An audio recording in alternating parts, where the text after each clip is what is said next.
Selam arkadaşlar. Bugün sizlere çok pratik bir tarifle geldim. 5 dakikada yapabileceğiniz portakallı lokum tarifi.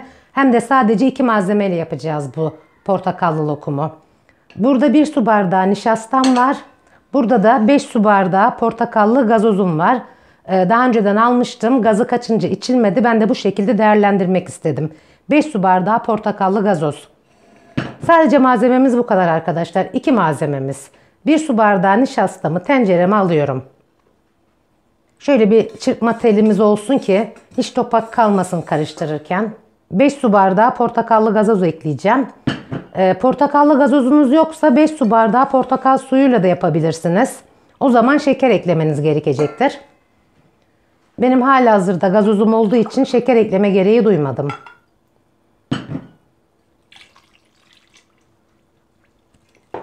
Şöyle bir çırpalım. 1 su bardağı nişastanın üzerine 2 su bardağı portakallı gazoz ekledim. Nişastamı tamamen özdeşleştirene kadar bir tel çırpıcı ile bir çırpıyorum.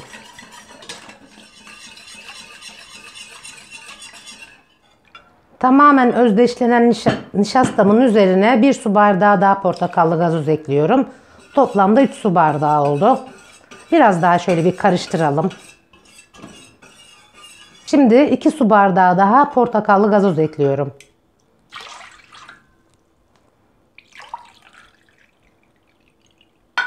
Toplamda 5 su bardağı portakallı gazoz eklemiş oldum. Nişasta ile portakallı gazozumuz tamamen özdeşleşti. Şimdi ocakta koyulaşıncaya kadar pişirelim.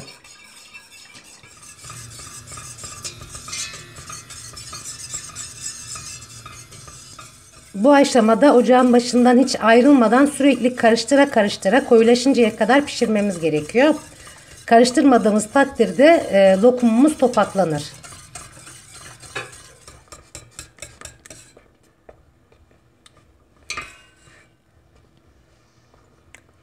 Evet, lokumumuz güzelce koyulaştı.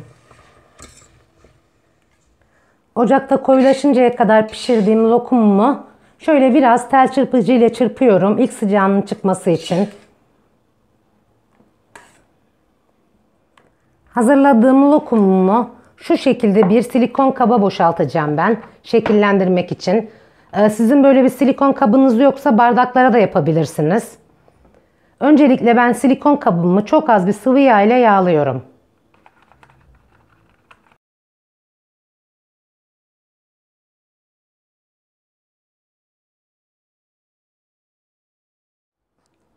Silikon kabımı çok az bir sıvı yağ ile yağladım her tarafını. Şimdi hazırladığım lokumu bir kaşık yardımıyla kabıma aktaracağım.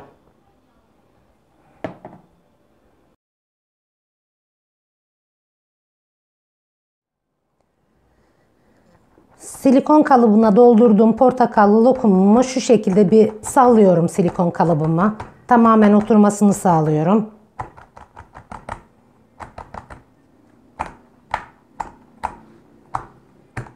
Şimdi bunu bir kenara alalım. Portakallı lokumumdan bir miktar arttı arkadaşlar. Başta da söylemiştim size.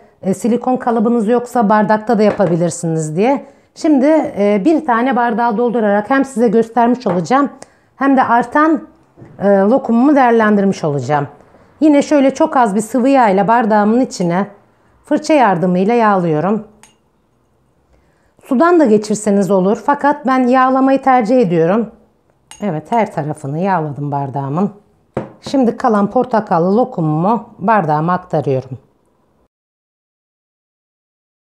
Bu şekilde bardakta nasıl yapacağınızı da göstermiş oluyorum arkadaşlar. Size de fikir olacak. Kahve fincanında da yapabilirsiniz şekil verme işlemini. Veya küçük buz kalıplarında da yapabilirsiniz. Tamamen sizin hayal gücünüze kalmış. Şekillendireceğiniz kaplar veya kalıplar. En son üzerini şöyle bir kaşık yardımıyla hafiften bastıra bastıra bir düzleyelim. Şöyle vuralım ki içinde hava kabarcığı kalmasın. Tamamen sıkılaşsın. Evet, bu şekilde silikon kalıbımızdaki portakallı lokum ve bardaktaki portakallı lokumumuz hazır. Şimdi lokumumuz oda ısısına geldikten sonra buzdolabında 2-3 saat dinlendireceğim. Ondan sonra son halini sizlere göstereceğim.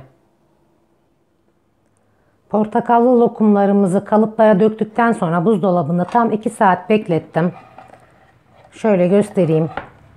Tamamen donmuş. Şöyle kalıpların kenarından bir kaldırıyorum. Çıkmasını kolaylaştırmak için.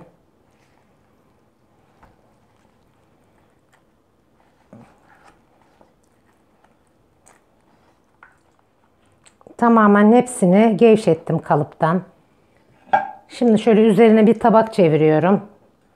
Tabakla ters çevireceğim.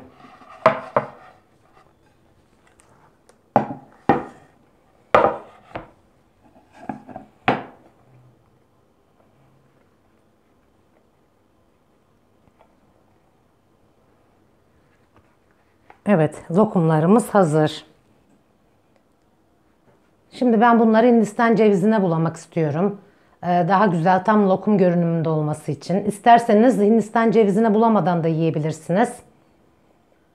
Ya da bir kısmını Hindistan cevizine bulayalım bir görelim. Şöyle bir tanesini alalım. Şu şekilde Hindistan cevizine bulayalım. Şöyle bir servis tabağına dizelim. Kıvamı çok güzel. Şu an lastik gibi. Çok güzel bir kıvamı olmuş lokumumuzun.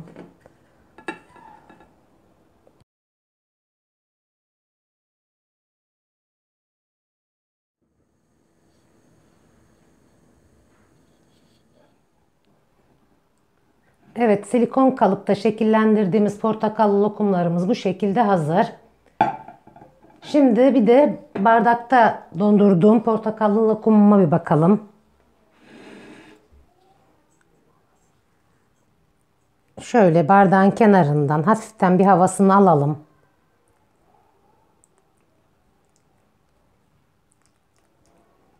Biraz da şöyle bıçakla etrafını şöyle bir döndürelim.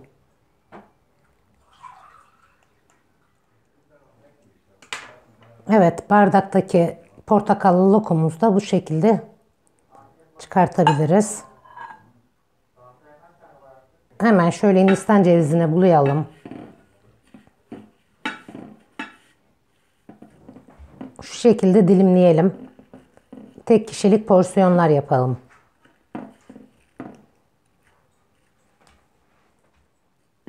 Kenarlarını sadece Hindistan cevizine buluyorum bunun.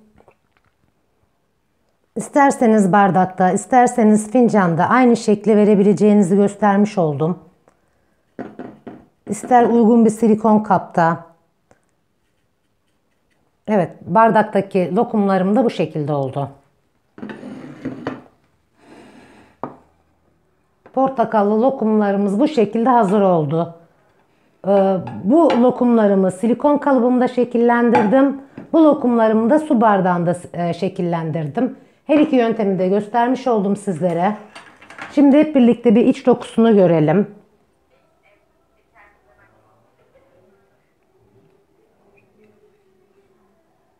Gerçekten kıvamı tam lokum gibi oldu.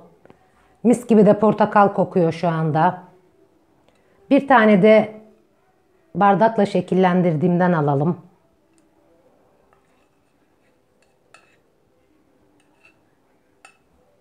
Tam bir lokum kıvamında oldu. Sadece 2 malzemeyle yaptığımız portakallı lokumun tarifi bu şekildeydi arkadaşlar. Beni izlediğiniz için teşekkür ediyorum. Videomu beğenmeyi, kanalıma hala abone değilseniz abone olup bildirimleri açmayı unutmayın. Bir sonraki tarifimde görüşmek üzere. Hoşça kalın. Kendinize iyi bakın.